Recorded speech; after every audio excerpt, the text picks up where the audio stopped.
नमस्कार, दृष्टि आईएएस के टुडेज जीके प्रोग्राम में आपका स्वागत है। सबसे पहले पिछले सेशन का रिकैप देखते हैं। पहला प्रश्न था, वैश्विक कृषि उत्पादकता रिपोर्ट यानी गैप रिपोर्ट में टोटल फैक्टर प्रोडक्टिविटी यानी टीएफपी वृद्धि में निम्नलिखित में से किस कारक से प्रभावित होती हैं? 1. जलवायु परिवर्तन, 2. राजकोषीय नीति में बदलाव, 3. बाजार की स्थितियां, 4. बुनियादी ढांचे में निवेश। नीचे दिए गए कूट का प्रयोग कर सही उत्तर चुनिए। इसका सही जवाब था 1, 2, 3 और 4। अगला प्रश्न था, निम्नलिखित कथनों पर विचार कीजिए। 1. फाइनेंशियल एक्शन टास्क फोर्स यानी FATF 1989 में पेरिस में G7 शिखर सम्मेलन के दौरान स्थापित एक अंतर सरकारी निकाय है। 2. भारत FATF के सदस्यों में से एक है। 3. जिन देशों को टेरर फंडिंग और मनी लॉन्ड्रिंग का समर्थन करने के लिए सुरक्षित पनाहगाह माना जाता है, उन्हें FATF ब्लैक लिस्ट में डाला जाता है। उपरोक्त में से कौन सा यहाँ से कथन सही है या फिर है? इसका सही जवाब था केवल 1 और 2। अगला प्रश्न था, निम्नलिखित कथनों पर विचार कीजिए। 1. किसी कानून के खिलाफ शांतिपूर्ण विरोध प्रदर्शन करने का अधिकार एक आत्यंतिक अधिकार यानी एब्सोल्यूट राइट है। 2. अनुच्छेद 19 नागरिकों को अनुच्छेद 19(1)(a) के तहत बिना हथियारों के शांतिपूर्वक सभा करने का अधिकार प्रदान करता है। उपरोक्त में से कौन सा यहाँ से कथन सही है या फिर है? इसका सही जवाब था ना तो 1 और ना ही 2। अगला प्रश्न था, बैलिस्टिक मिसाइलों के संबंध में निम्नलिखित में से कौन सा यहाँ से कथन सही है या फिर है? 1. यह एक रॉकेट चालित self guided strategic weapons system है। 2. यह उच्च विस्फोटक और रासायनिक, जैविक अथवा परमाणु हथियारों को ले जाने में सक्षम है। 3. भारत मिसाइल प्रौद्योगिकी नियंत्रण व्यवस्था यानी MTCR का हस्ताक्षर करता है, जिसका उद्देश्य बैलिस्टिक मिसाइलों के प्रसार को सीमित करना है। नीचे दिए गए कूट का प्रयोग कर सही उत्तर चुनिए। इसका सही जवाब था 1, 2 और 3। अगला प्रश्न था, निम्नलिखित कथनों पर विचार कीजिए। 1. ब्रेंट क्रूड ऑयल को शेटलैंड द्वीप समूह और नॉर्वे के बीच उत्तरी सागर के तेल क्षेत्रों से निकाला जाता है। 2. ब्रेंट भारत में तेल की कीमतों का बेंचमार्क है। 3. ब्रेंट क्रूड के लिए शिपिंग की लागत आमतौर पर अधिक होती है। ऊपर दिए गए कथनों में से कौन सा यहाँ से सही है या फिर है? इसका सही जवाब था केवल 1 और 2। अगला प्रश्न था, हाल ही में खबरों में रहा डेबरीगढ़ वन्यजीव अभयारण्य निम्नलिखित में से किस राज्य में स्थित है? इसका सही जवाब था मणिपुर। अगला प्रश्न था, निम्नलिखित में से कौन नए क्वाड समूह का हिस्सा है? 1 भारत, 2 चीन, 3 अमेरिका, 4 यूनाइटेड किंगडम। निम्नलिखित विकल्पों में से उपयुक्त विकल्प चुनिए। इसका सही जवाब था केवल 1 और 3। अगला प्रश्न था, ला नीना के संबंध में निम्नलिखित कथनों पर विचार कीजिए। 1. इससे दक्षिणी अमेरिका में सूखा पड़ता है और पैसिफिक नॉर्थ वेस्ट और कनाडा में भारी बारिश और बाढ़ आती है। 2. इससे ऑस्ट्रेलिया में भारी बाढ़ आती है और भारत में अपेक्षाकृत बेहतर मानसूनी वर्षा होती है। 3. लगातार होने वाली ला नीना की घटना को डबल डिप कहा जाता है। उपर्युक्त में से कौन से कथन सही हैं? इसका सही जवाब था 1, 2 और 3। अगला प्रश्न था, निम्नलिखित कथनों पर विचार कीजिए। 1. नेट जीरो एमिशंस का तात्पर्य ग्रीन हाउस गैस उत्सर्जन और वातावरण में मुक्त की जाने वाली ग्रीन हाउस गैसों के बीच एक समग्र संतुलन प्राप्त करने से है। 2. चीन के बाद भारत दूसरा सबसे बड़ा CO2 उत्सर्जन करने वाला देश है। उपर्युक्त में से कौन सा यहाँ से कथन सही है या फिर है? इसका सही जवाब था केवल 1। अंतिम प्रश्न था, निम्नलिखित कथनों पर विचार कीजिए। 1. कैदी को विशेष अत्यावश्यकता को पूरा करने के लिए पैरोल दी जाती है, जबकि बिना किसी कारण के निर्धारित वर्षों की जेल या सजा के बाद फरलॉ दी जा सकती है। 2. फरलॉ कारावास के एकाकीपन को तोड़ने और अपराधी को पारिवारिक जीवन और समाज के साथ एकीकरण व निरंतरता बनाए रखने के लिए दी जाती है। उपर्युक्त में से कौन सा यहाँ से कथन सही है या फिर है? इसका सही जवाब था 1 और 2 दोनों। शुरुआत करते हैं आज के सेशन की। सबसे पहले देखेंगे अभ्यास प्रश्न। निम्नलिखित कथनों पर विचार कीजिए। 1. रिजर्व बैंक द्वारा सरकार की ओर से सॉवरेन गोल्ड बॉन्ड जारी किए जाते हैं। 2. सरकारी प्रतिभूति अधिनियम 2006 के तहत गोल्ड बॉन्ड भारत सरकार के स्टॉक के रूप में जारी किए जाते हैं।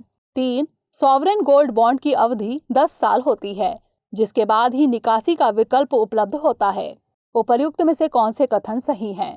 केवल 1 और 2, केवल 2 और 3, केवल 1 और 3 या फिर 1, 2 और 3? इसका सही जवाब है ऑप्शन ए, केवल 1 और 2। भारत सरकार ने भारतीय रिजर्व बैंक के परामर्श से सॉवरेन गोल्ड बॉन्ड जारी करने का निर्णय लिया है। सॉवरेन गोल्ड बॉन्ड अक्टूबर 2021 से मार्च 2022 तक 4 चरणों में जारी किए जाएंगे। सॉवरेन गोल्ड बॉन्ड सरकार की ओर से रिजर्व बैंक द्वारा जारी किए जाते हैं, इसलिए कथन एक सही है। सरकारी प्रतिभूति अधिनियम 2006 के तहत गोल्ड बॉन्ड भारत सरकार के स्टॉक के रूप में जारी किए जाते हैं, इसलिए कथन 2 सही है। सॉवरेन गोल्ड बॉन्ड की अवधि 8 साल की होती है। 5वें साल से निकासी का विकल्प उपलब्ध होता है। तो इस तरह इस प्रश्न का सही जवाब ऑप्शन ए, केवल 1 और 2। हमारे वीडियो अंग्रेजी में देखने के लिए फॉलो करें हमारा ही दूसरा यूट्यूब चैनल दृष्टि IAS इंग्लिश। आज के सेशन का पहला प्रश्न है, निम्नलिखित कथनों पर विचार कीजिए। 1. अमूर फाल्कन दुनिया में सबसे लंबी दूरी की यात्रा करने वाले शिकारी पक्षी हैं। 2. इसका नाम अमूर नदी के नाम पर रखा गया है। अमूर नदी रूस और चीन के बीच सीमा बनाती है। 3. मणिपुर को फाल्कन कैपिटल ऑफ वर्ल्ड कहा जाता है। ऊपर दिए गए कथनों में से कौन सा यहाँ से सही है या फिर है? केवल 1 और 2, केवल 2 और 3, केवल 1 और 3 या फिर 1, 2 और 3? इसका सही जवाब है ऑप्शन ए, केवल 1 और 2। रूस एवं चीन में ब्रीडिंग करने के बाद प्रवासी अमूर फाल्कन अफ्रीका की तरफ लौट रहे हैं। इस रिटर्निंग के दौरान वे मणिपुर के तामेंगलोंग जिले और नागालैंड के दोयांग लेक में आराम करते हैं। हाल ही में ये अभी मणिपुर के तामेंगलोंग जिले में पहुंचे हैं। अमूर फाल्कन दुनिया में सबसे लंबी दूरी की यात्रा करने वाले शिकारी पक्षी हैं, इसलिए कथन 1 सही है। ये दक्षिण पूर्वी साइबेरिया और उत्तरी चीन में प्रजनन करते हैं एवं उसके बाद भारत और हिंद महासागर से होते हुए अफ्रीका पहुंचते हैं। इसके बाद वे मंगोलिया और साइबेरिया वापस चले जाते हैं। इसका नाम अमूर नदी के नाम पर रखा गया है। अमूर नदी रूस और चीन के बीच सीमा बनाती है, इसलिए कथन 2 सही है। नागालैंड में स्थित दोयांग लेक इनका प्रसिद्ध आश्रय स्थल है। नागालैंड को falcon capital of the world कहा जाता है, इसलिए कथन 3 गलत है। तो इस तरह इस प्रश्न का सही जवाब है ऑप्शन ए, केवल 1 और 2। अगला प्रश्न है, उइगर मुसलमानों के संबंध में निम्नलिखित कथनों पर विचार कीजिए। 1. उइगर मुख्य रूप से मुस्लिम अल्पसंख्यक तुर्क एथनिक समूह है जिनकी उत्पत्ति मध्य और पूर्वी एशिया में मानी जाती है। 2. उइगरों को चीन में आधिकारिक तौर पर मान्यता प्राप्त 55 एथनिक अल्पसंख्यक समुदायों में से एक माना जाता है। 3. वर्तमान में उइगर एथनिक समूह की सभी आबादी केवल चीन के शिनजियांग क्षेत्र में रहती है। ऊपर दिए गए कथनों में से कौन सा यहाँ से सही है या फिर है? केवल 1 और 2, केवल 2 और 3, केवल 1 और 3 या फिर 1, 2 और 3? इसका सही जवाब है ऑप्शन ए, केवल 1 और 2। अमेरिका विभिन्न यूरोपीय और एशियाई देशों के बीच एक घोषणा पत्र पर हस्ताक्षर किया गया। इस घोषणा पत्र में उइगर मुसलमानों के मानवाधिकारों के हो रहे उल्लंघन को लेकर चीन पर आरोप लगाया गया है। उइगर मुख्य रूप से मुस्लिम अल्पसंख्यक तुर्क एथनिक समूह है जिनकी उत्पत्ति मध्य और पूर्वी एशिया में मानी जाती है, इसलिए कथन 1 सही है। उइगरों को चीन में आधिकारिक तौर पर मान्यता प्राप्त 55 एथनिक अल्पसंख्यक समुदायों में से एक माना जाता है, इसलिए कथन 2 सही है। वर्तमान में उइगर एथनिक समूह की बड़ी आबादी चीन के शिनजियांग क्षेत्र में रहती है। मध्य एशियाई देशों जैसे उज्बेकिस्तान, किर्गिस्तान और कजाकिस्तान में भी उइगर मुस्लिम रहते हैं, इसलिए कथन 3 गलत है। तो इस तरह इस प्रश्न का सही जवाब है ऑप्शन ए, केवल 1 और 2। अगला प्रश्न है, Jammu Kashmir public safety act 1978 के संदर्भ में निम्नलिखित कथनों पर विचार कीजिए। 1. इस कानून के तहत एक व्यक्ति को कार्यकारी आदेश के आधार पर अधिकतम 2 सालों के लिए बिना किसी ट्रायल के हिरासत में लिया जा सकता है यदि उनका काम राज्य की सुरक्षा या पब्लिक ऑर्डर के मेंटेनेंस से हानि पहुंचाता है। 2. यह राष्ट्रीय सुरक्षा अधिनियम के समान ही है जिसका उपयोग अन्य राज्य सरकारों द्वारा निवारक निरोध यानी प्रिवेंटिव डिटेंशन के लिए किया जाता है। 3. यह या तो डिविजनल कमिश्नर या फिर डिस्ट्रिक्ट मजिस्ट्रेट द्वारा पारित एक प्रशासनिक आदेश द्वारा लागू होता है। ऊपर दिए गए कथनों में से कौन सा यहाँ से सही है या फिर है? केवल 1, केवल 1 और 2, केवल 2 और 3, केवल 1 और 3 या फिर 1, 2 और 3? इसका सही जवाब है ऑप्शन डी, 1, 2 और 3। जम्मू कश्मीर में लगभग 700 लोगों को हिरासत में लिया गया है, जिसमें से कुछ को पब्लिक सेफ्टी एक्ट के तहत हिरासत में लिया गया है। आपको बता दें कि जम्मू कश्मीर में आतंकियों ने कई नागरिकों की हत्या कर दी थी। Jammu Kashmir public safety act 1978 एक निवारक निरोध कानून है। इस कानून के तहत एक व्यक्ति को कार्यकारी आदेश के आधार पर अधिकतम 2 सालों के लिए बिना किसी ट्रायल के हिरासत में लिया जा सकता है यदि उनका काम राज्य की सुरक्षा या पब्लिक ऑर्डर के मेंटेनेंस में हानि पहुंचाता है। इसलिए कथन 1 सही है। यह राष्ट्रीय सुरक्षा अधिनियम के समान ही है जिसका उपयोग अन्य राज्य सरकारों द्वारा निवारक निरोध यानी प्रिवेंटिव डिटेंशन के लिए किया जाता है। इसलिए कथन 2 सही है। यह या तो डिविजनल कमिश्नर या फिर डिस्ट्रिक्ट मजिस्ट्रेट द्वारा पारित एक प्रशासनिक आदेश द्वारा लागू होता है। इसलिए कथन 3 भी सही है। तो इस तरह इस प्रश्न का सही जवाब ऑप्शन डी 1, 2 और 3 यानी सभी कथन सही हैं। अगला प्रश्न है, आजाद हिंद सरकार के संबंध में निम्नलिखित कथनों पर विचार कीजिए। 1. इसे अर्जी हुकूमत आजाद हिंद के रूप में भी जाना जाता है, जिसे जापान, जर्मनी, इटली एवं इनके सहयोगी देशों द्वारा समर्थन प्राप्त था। 2. आजाद हिंद सरकार का अपना कोड, सिविल कोड और मुद्रा थी। ऊपर दिए गए कथनों में से कौन सा यहाँ से सही है या फिर है? केवल 1, केवल 2, 1 और 2 दोनों, या फिर ना तो 1 और ना ही 2। इसका सही जवाब ऑप्शन सी 1 और 2 दोनों। हाल ही में आजाद हिंद सरकार के गठन की वर्षगांठ मनाई गई। आजाद हिंद सरकार का गठन नेताजी सुभाष चंद्र बोस द्वारा किया गया था। नेताजी सुभाष चंद्र बोस ने 1943 में सिंगापुर में आजाद हिंद की अंतरिम सरकार यानी प्रोविजनल गवर्नमेंट की स्थापना की घोषणा की थी। इसे अर्जी हुकूमत आजाद हिंद के रूप में भी जाना जाता है। इसे धुरी राष्ट्रों यानी जापान, जर्मनी, इटली एवं इनके सहयोगी देशों द्वारा समर्थन प्राप्त था। इसलिए कथन 1 सही है। आजाद हिंद सरकार का अपना कोड, सिविल कोड और मुद्रा थी। इसलिए कथन 2 सही है। इसकी प्रोविजनल कैपिटल पोर्ट ब्लेयर थी, जबकि इसकी कैपिटल इन एग्जाइल रंगून और सिंगापुर थी। तो इस तरह इस प्रश्न का सही जवाब ऑप्शन सी 1 और 2 दोनों। अगला प्रश्न है, अभ्यास के संदर्भ में निम्नलिखित कथनों पर विचार कीजिए। 1. इसे DRDO द्वारा डिजाइन और विकसित किया गया है। 2. इसे गैस टरबाइन इंजन द्वारा संचालित किया जाता है।